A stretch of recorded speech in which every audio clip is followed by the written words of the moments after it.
Well, good afternoon. I'm honored to stand right here today alongside one of America's finest, Admiral Brad Cooper, Commander of U.S. Central Command. We just had a chance to spend a couple of hours together, better part of 2 hours, going through the entirety of this operation, Operation Epic Fury. And Admiral, I want to thank you for everything you do and your incredible leadership, for your dynamic thinking, the way you're attacking this problem set on every level.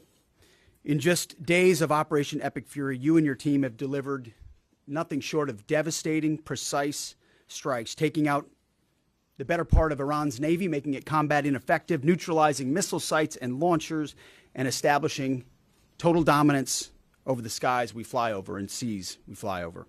Our forces are executing with unmatched skill, and the mission is advancing decisively. This is the kind of no-nonsense, results-driven warfighting that America demands. And you're delivering it in spades. You are the man for this moment. Admiral Cooper, on behalf of the President, the Department of War, and every American watching, I want to thank you for the outstanding job you and CENTCOM are doing. Keep pressing the fight, and we are with you all the way. A few thoughts before I hand it over to the Admiral for an update. Iran is hoping that we cannot sustain this, which is a really bad miscalculation for the IRGC in Iran. You see, there's no shortage of American will here. We remember and honor our fallen, those 6 that we will soon welcome at Dover, who gave everything for their country in this mission. We remember them. But we remember them by rededicating ourselves even more fervently to this mission. Our commitment to our mission objectives only increases as our advantages continue to increase. We've got no shortage of munitions. Our stockpiles of defensive and offensive weapons allow us to sustain this campaign as long as we need to. Again, our munition status only increases as our advantage increases. Our capabilities, we have only just begun to fight, and fight decisively. Having a chance to hear from Admiral Cooper, if you think you've seen something, just wait.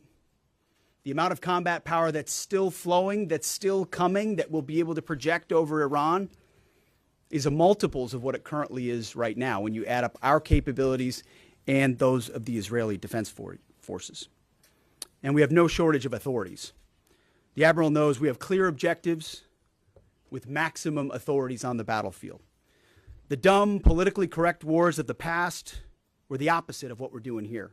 They had vague objectives with restrictive, minimalist rules of engagement. No more.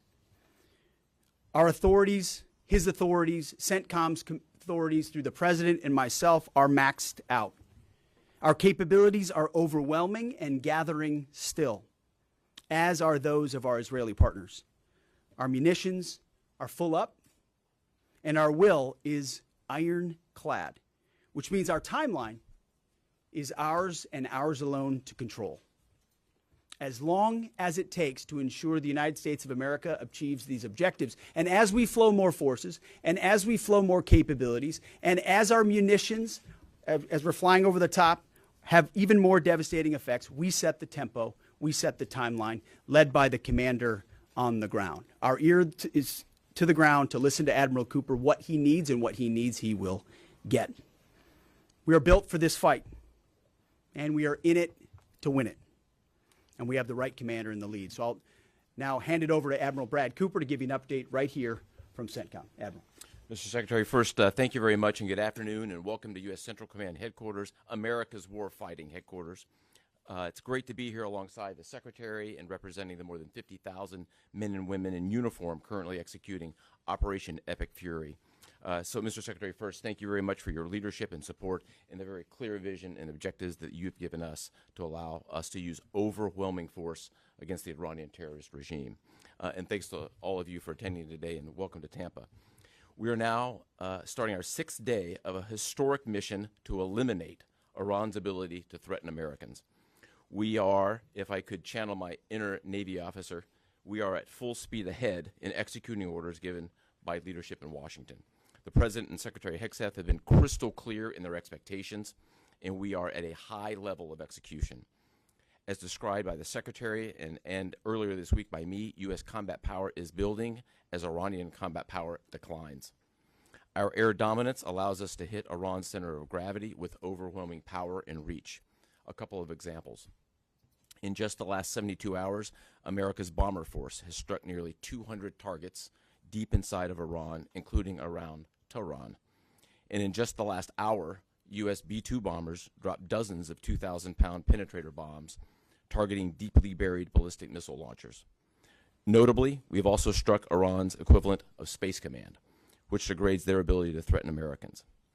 Then, if I just look back over the last 24 hours of the operation compared to where we were at start, ballistic missile attacks have decreased by 90% since day one. Drone attacks have decreased by 83% since day one. Having said this, we remain vigilant. Our strikes against the Iranian Navy have intensified. You may have heard the President say just a little while ago that we have sunk or destroyed 24 ships. That was true at the moment. We're now up over 30 ships. And in just the last few hours, we hit an Iranian drone carrier ship, roughly the size of a World War II aircraft carrier, and as we speak, it's on fire. The President gave us another task, to raise or level Iran's ballistic missile industrial base. So we're not just hitting what they have, we're destroying their ability to rebuild. And so as we transition to the next phase of this operation, we will systemically dismantle Iran's missile production capability for the future, and that's absolutely in progress. This is going to take some time, but our forces are well supplied, as the Secretary said, and we are absolutely ready to prosecute this mission decisively. Our combined joint forces have relentlessly destroyed Iran's air defenses over the past few days, and they've continued hunting for more systems to kill. Our air defenders are operating at the very top of their game. I couldn't be prouder, shoulder to shoulder with our partners in the region in many cases, providing the most integrated air defense network in Middle East history. We are fighting to win. Through combined U.S. and Israeli combat power, we will continue decimating Iran's ability to project power outside its borders. And if I can just conclude by saying a strong salute to the brave men and women who are out on the pointy edge of this, really doing exceptional work. I just couldn't be prouder, and I know the American people share in that same pride. So thank you very much. Absolutely. And with that, we'll take a few questions. Yeah, right here. Sir, appreciate it. Admiral, I wanted to ask, or Mr. Secretary, the Ukrainian president said today that the U.S. has asked for specific capabilities to deal with Shahid drones, Iranian drones. Can you guys talk about what you asked for, and has there been any surprises from Iranian capabilities that you guys have seen in the past 6 days? Go ahead. We're very familiar with Iranian's capabilities, and as you might imagine, we planned for it right from the outset, and I feel good about what the plan was. Like any good organization, we adjust as necessary to meet the environment, and we've made those appropriate adjustments. Absolutely. Right here. Thanks, Secretary. I had two for both of you. One, was an American pilot shot down today in Iraq? And two, I've heard reports that there's enriched uranium stored in Isfahan. Also heard reports that there's not a lot of bombing there. Is that on purpose? Do we believe there's enriched uranium there? And would we ever send special forces to secure it? As CENTCOM pointed out, that those reports of an F-15 being shot down are false.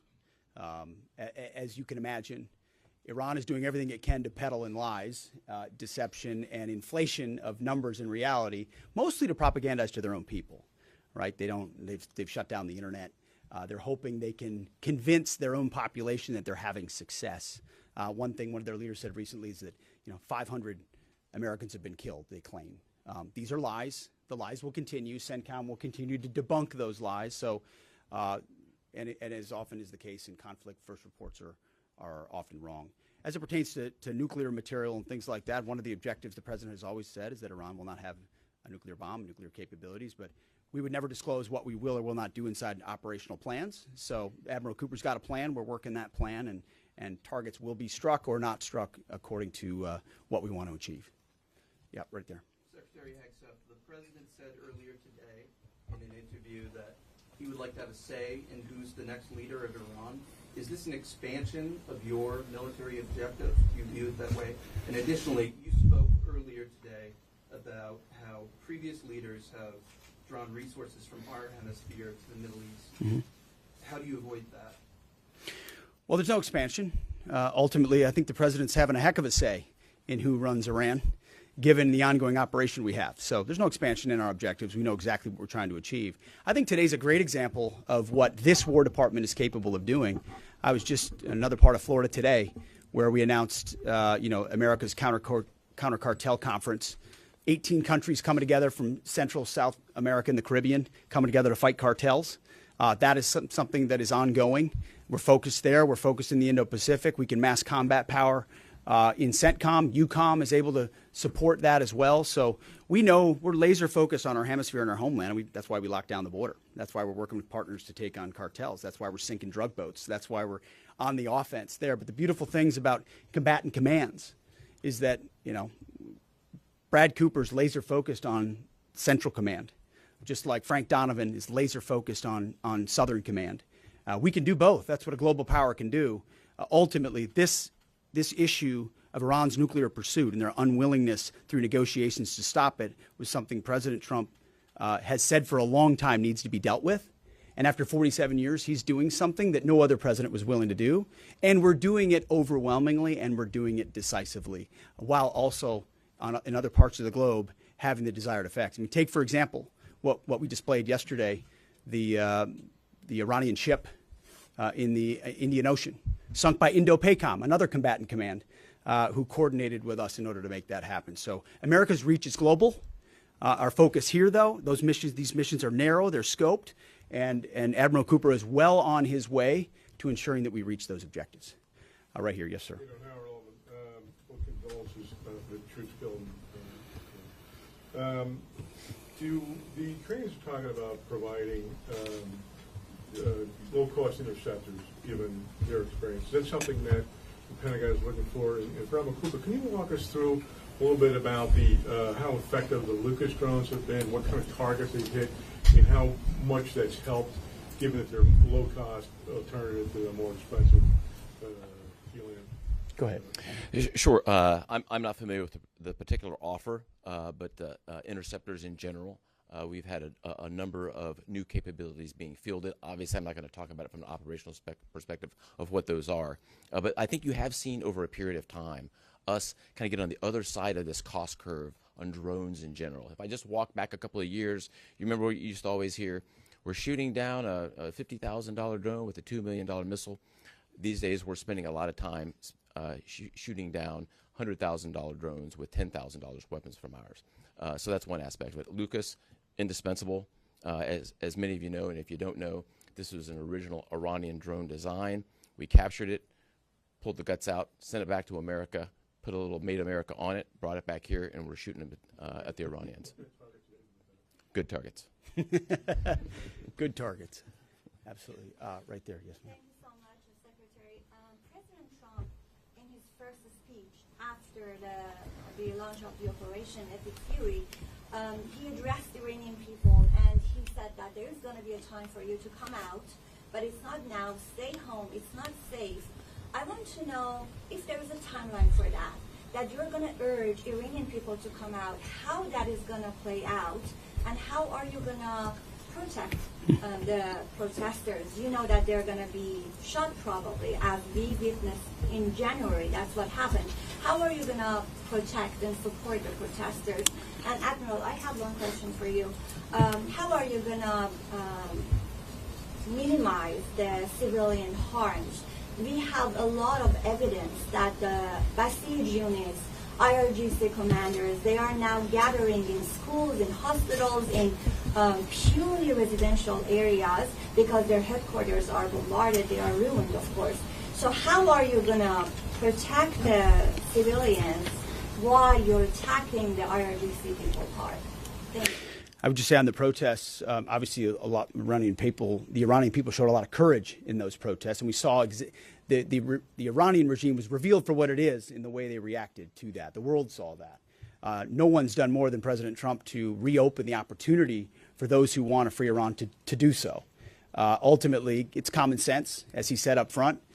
Don't go out and protest while bombs are dropping inside Tehran and elsewhere. So there will come a moment where he determines, or they determine, that it's the time to seize that advantage. But there's a lot of things we're doing and the Israeli military is doing targeting those individuals who are targeting those who protest. The more you do that and you erode their will and you erode their capabilities, the more you create an opportunity for people to boldly stand up. Yeah, I would just reinforce the point. We're targeting the people. We're targeting the headquarters and the people who are targeting the protesters, first and foremost. I'd also just double down on the president's comments that he previously made to the people. Stay in your homes, keep things calm, stay out of the way. There's a lot of U.S. and Israeli capacity coming over. We're hitting a lot of targets. The best thing for them to do for right now is just to lay low. Right here. Thank you, Mr. Secretary. One common outcome of American military action in the past has been taking in thousands of refugees into the American homeland, and I'm wondering if there's any safeguards put in place to make sure that the American people aren't having to have another wave of refugees from the Middle East or anywhere else come and stay here. I think it's safe to say there's no plan for a wave of new Middle Eastern refugees to the United States of America. I think, as the president has pointed out for a long time, there are a lot of countries in the region who would be capable of providing that kind of support if need be, but that's certainly not something we're planning on. Yep, back there. Yep. Yes, sir. Michael in Washington Times. I wanted to ask, I know semper gumby is always a truism in the military. Did the British decision to refuse Diego Garcia have any impact on the mission itself? Did you have to adjust, or were you able to just completely, go with the mission without any worries? Well, as the president stated, it was unfortunate that that the Brits didn't, from day one, say, "Hey, go ahead and have access," but we got there. We got there, and that's now part of the way that we're operationalizing bomber runs. And that's part of when we say more to come, it's more fighter squadrons, it's more capabilities, it's more defensive capabilities, and it's more bomber pulses more frequently. The amount of firepower over Iran and over Tehran is about to surge dramatically. And part of it is that we're going to have even more basing. And it's not just the UK. We've had other friends step up, and we're grateful for that. Maybe one more right here. Yeah, the Azeri president earlier today basically authorized his Minister of Defense to begin preparing troops for some type of retaliatory action after the airport strike. As the Department of War and CENTCOM is working on deconflicting with the Azeri if they were to move in or attempt something in retaliation. I'm sure there are plans, and I'll let the Admiral speak to that. But that does allow me to kind of address this idea that the war might be expanding, or there's chaos, and nothing could be further from the truth. If anything, what Iran is doing by targeting allied countries that would otherwise want to stay out of this, they've actually pulled them into the American orbit. So now you've got UAE and Qatar and Bahrain and Saudi and Kuwait and others saying, "Hey, we're with you. We'll shoot with you. We'll fly with you. We'll defend with you. We'll allow you more basing and other opportunities," a lot of which we can't talk about and won't talk about. But it's actually firming up the unity of the resistance in order to focus exactly where we need to. So this idea that it's expanding or going, no, it's actually simplifying in a number of ways exactly what we need to achieve and how we'll achieve it. I don't know if anything you want to add to that. I won't get ahead of policy in terms of what we might do. What I will point out is this is now the 12th country that Iran has attacked. 12 countries, and it goes right back to the Secretary's point. Those 12 countries are none too happy, and I look forward to working with all the partners who are willing to join us in this. And I would just close by saying, Mr. Secretary, one more question. Sure. What is your message to Americans who are concerned about security here at home with the change-up that we're going to see at the Department of Homeland Security? Well, I think Kristi Noem did an excellent job over there securing our border and keeping us focused on threats, and the President making a change. We all serve at the pleasure of the President. I'm sure Mark Wayne Mullen will do a fantastic job. He's been a friend of mine for a long time. But Kristi did a great job setting us up for success. So I don't have any concerns about whether or not the homeland will be covered down on. And I'll just end by saying I wish every American could get a chance to see what we see. I had a chance to go into the control room, into the Tactical Operations Center, go see these young men and women that are doing this, the dedication that they show at every level, the way they've refined their craft. I was talking to a young colonel who's iterating on how we target, and how we find and fix different aspects of what the Iranians are trying to do. If they don't know what they're up against, and if they think they've got it solved for, they're wrong. And ultimately, the combination of our ingenuity, the skill, the professionalism, the discipline, and then the sheer weight of the capabilities of the U.S. military, what you're going to see may look routine. It may start to be like, oh, another boat. Oh, another launcher. Oh, another drone facility. What it takes to do this with the precision that we do is world-class. No one else can do it. And it's world-class Americans. Like the ones I saw here, like the ones that are coming home that we're going to greet home, that are the engine of what makes our country great. And so I'm so grateful for folks like those here at CENTCOM, at Central Command, who are under your command. Thank you for your decisive leadership. And all I'll say to you is what I say to them, keep going. Because the President and myself, we have your back. Thank you, Admiral. Appreciate it. Thanks very much. Thank you all.